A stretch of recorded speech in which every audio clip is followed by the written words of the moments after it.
అప్పు చేయకూడదు. అప్పు చేయని వాడు అధిక సంపన్నుడు. ఉన్న దానిలో ఆనందాన్ని పంచుకునేవాడు గొప్పవాడు.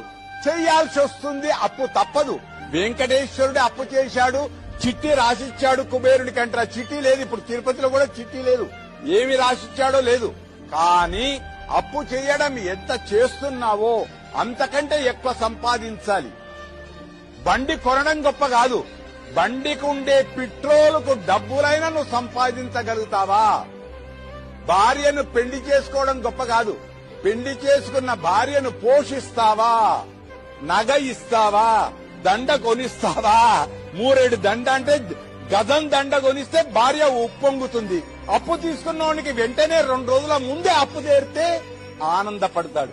కనుక మంచి రోజుల్లో అప్పు తీసుకున్నాం, మంచి రోజుల కంటే ముందే అప్పు తీర్పేద్దాం.